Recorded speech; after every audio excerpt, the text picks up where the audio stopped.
ವಿಷಯ ಮಾತಾಡಿದ್ರೆ ಜಾಗ್ರತೆ. ಬೇರೆಯವ್ರನ್ನೇ ಹೆಚ್ಚು ಮಾತಾಡುದು. ಸರಿ ಇರ್ಲಿ. ಈಗ ನಿನ್ನ ಗುರು ವಿಶ್ವಾಮಿತ್ರ, ಹೌದು. ಅವನ ಗುರು ಯಾರು? ನಾನು ಕೇಳಲಿಲ್ಲ, ನನಗೆ ಅಗತ್ಯವೂ ಬೀಳಲಿಲ್ಲ. ಅದು ನನ್ನ ಪ್ರಶ್ನೆಗೆ ಉತ್ತರ ಅಲ್ವಲ್ಲ? ಹಾಗೆ ಸ್ವಾಮಿ, ಮಠದಲ್ಲಿ ಬೇಕಾದ ವ್ಯವಸ್ಥೆಗಳುಂಟು, ವಸನಕ್ಕೆ ವ್ಯವಸ್ಥೆ ಉಂಟು, ಅಸನಕ್ಕೆ ವ್ಯವಸ್ಥೆ ಉಂಟು, ಜ್ಞಾನಾರ್ಜನೆಗೆ ವಿದ್ಯೆ ಉಂಟು, ಬೇಕಾದಷ್ಟು ಎಲ್ಲ ಋಷಿಮುನಿಗಳ ಸಹವಾಸ ಉಂಟು. ಅದಿರುವಾಗ ನಮಗೆ ಬೇರೆ ವ್ಯವಹಾರ ಯಾಕೆ? ನಮ್ಮ ಸನಾತನ ಪ್ರಪಂಚದಲ್ಲಿ ನಡೀತಾ ಇರುವಂತಹ ದೊಡ್ಡ ಅಪರಾಧ ಯಾವುದು ಕೇಳಿದ್ರೆ ಇದೆ. ಯಾವುದು? ನನ್ನ ಮನೆ, ನನ್ನ ಹೆಂಡತಿ, ನನ್ನ ಮಕ್ಕಳು, ನನಗೆ ಬದುಕುವುದಕ್ಕೆ ತೊಂದರೆ ಇಲ್ಲ ಎನ್ನುವ ಹಾಗೆ ನಾವು ಸುಮ್ಮನಿದ್ದೆ.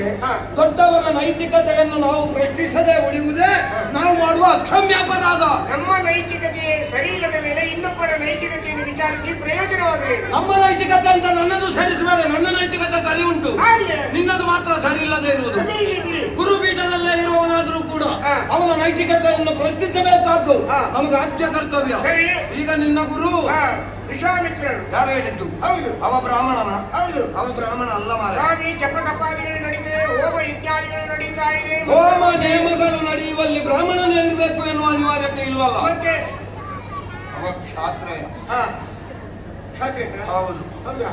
ಅವ ಖುಷಿ. ಯಾರು ಅವ ಯಥಾರ್ಥವಾಗಿ? ಯಾರು ಯಾರು ಹೇಳಿ? ಅವ ಗಾದಿಯ ಮಗಲ್ವ? ಗಾಂಧಿಯ ಮಗ. ಗಾಂಧಿಯ ಮಗ ಅಲ್ಲ, ಗಾದಿಯ ಮಗ. ವಿಶ್ವರಥ ನಾಮಕನಾಗದಂತಹ ಕುಶಿಕ ವಸಿಷ್ಠರ ಜೊತೆಯಲ್ಲಿ ವಾಗ್ವಾದವನ್ನು ಮಾಡಿ ದಿಗ್ಬಲಂ ಕ್ಷೋತ್ರಾಯ ಬಲಂ ಬ್ರಹ್ಮತೇಜ ಬಲಂ ಬಲಂ ಬಲಂ ಬಲಂ ಸುಣ್ಣಂ ಬಲಂ ಎನ್ನುವ ಹಾಗೆ ಬಗೆದು ಕ್ಷಾತ್ರವನ್ನು ಬಿಟ್ಟ. ಬ್ರಾಹ್ಮಣ್ಯವನಿಗೆ ಲಭಿಸಿದ? ಲಭಿಸಲಿಲ್ಲ. ಲಭಿಸುವಂತದ್ದಲ್ಲ. ಈಗ ಅವೆಲ್ಲ ಕೇಳಿದ ಕೂಡಲೇ ಬ್ರಾಹ್ಮಣ್ಯ ದೊರಕುತ್ತದೆ ಅಂತಾದ್ರೆ ಹಾಗಾದ್ರೆ ಬ್ರಾಹ್ಮಣ್ಯ ಎನ್ನುವಂತಹ ಶಬ್ದಕ್ಕೆ ಯೋಗ್ಯತೆ ಇಲ್ವಾ? ಬ್ರಹ್ಮನ ಮುಖದಿಂದ ಆವಿರ್ಭಾವಗೊಂಡದ್ದು ಬ್ರಾಹ್ಮಣ್ಯ. ಕರ್ಮಣೇ ಜಾಯತೆ ಜಂತು ಕರ್ಮಣೇ ಜಾಯತೆ ದ್ವಿಜಃ. ಆಚರಿಸುವಂತಹ ಕರ್ಮದಲ್ಲಿ ಬ್ರಾಹ್ಮಣ ಏನು ಅಂತ ತೋರಿಸಲ್ಪಡುವುದು ಎಲ್ಲವರಿಗೂ ಸಿಗುತ್ತದೆ ಅಂತಾದ್ರೆ ಬ್ರಾಹ್ಮಣ್ಯಕ್ಕೆ ಬೆಲೆ ಇಲ್ವಾ? ಹೌದಾ? ಈಗ ನಿನ್ನಲ್ಲಿ ಒಂದು ಮಾತು ಕೇಳ್ತಾರೆ. ಒಂದು ಕರ್ರಗಿರುವಂತಹ ಕಾಗೆ ಕ್ಷೀರ ಸಮುದ್ರದಲ್ಲಿ ಸ್ನಾನವನ್ನು, ನನ್ನನ್ನು ನೋಡಿದ್ರೆ ಜಾಗ್ರತೆ ಪಾಟಿ. ಕಪ್ಪು ಎಲ್ಲಿ ಕಪ್ಪು ಅಂತ ಕ್ಷೀರ ಸಮುದ್ರದಲ್ಲಿ ಸ್ನಾನವನ್ನು ಮಾಡಿದ್ರೆ ಆ ಕಾಗೆ ಬೆಳ್ಳಗಾಗುವುದಕ್ಕೆ ಸಾಧ್ಯ ಉಂಟು? ಅದಕ್ಕೆ ಅದೇ ಮಾತುಂಟಲ್ರಿ, ಕಂಡುಗದ ಹಾಲಲ್ಲಿ ಇದ್ದಲಿ ಇದ್ದೊಡೆ ಅದು ಬಿಳುಪಾಗ ಬಲ್ಲುದೆ. ಬೆಕ್ಕಿನ ಮರಿಯೊಂದನ್ನು ನಾವು ಹುಲಿಯ ಬೋನಿನಲ್ಲಿಟ್ಟು ಸಲಹಿದೆ ಉಂಟಾದ್ರೆ ಅದರ ಸ್ವಭಾವ ಹುಲಿ ಆಗುವುದಕ್ಕೆ ಸಾಧ್ಯ ಉಂಟೆ? ಎಂದಾದರೂ ಹುಲಿಯಪ್ಪುದೆ. ಹೌದಾ?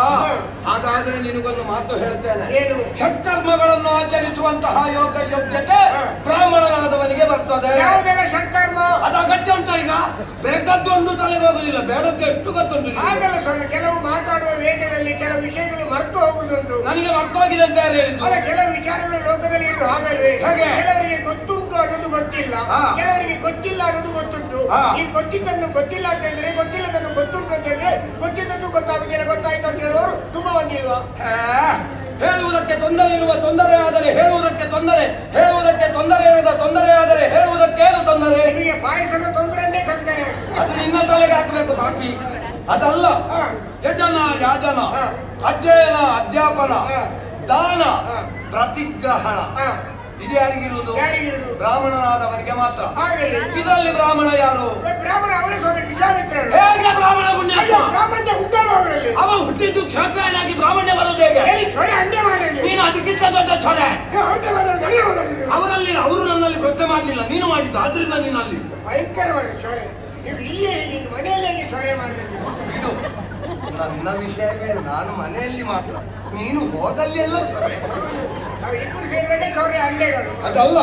ಇನ್ನು ತ್ರಿಕರ್ಮಗಳನ್ನು ಆಚರಿಸುವಂತಹ ಯೋಗ್ಯತೆ ಕ್ಷಾತ್ರನಾದವನಿಗೆ ಬರ್ತದೆ. ನಿನಗೆ ಬೇಡದ್ದು ಮಾತ್ರ ತಲೆಗೆ ಹೋಗುದ? ಗಜ ಅಲ್ಲ. ತ್ರಿಕರ್ಮಗಳನ್ನು ಆಚರಿಸುವಂತಹ ಯೋಗ್ಯತೆ ಕ್ಷಾತ್ರೇಯನಾದವನಿಗೆ ಬರ್ತದೆ. ಇದರಲ್ಲಿ ಕ್ಷಾತ್ರೇಯ ಯಾರು? ಯಾರು?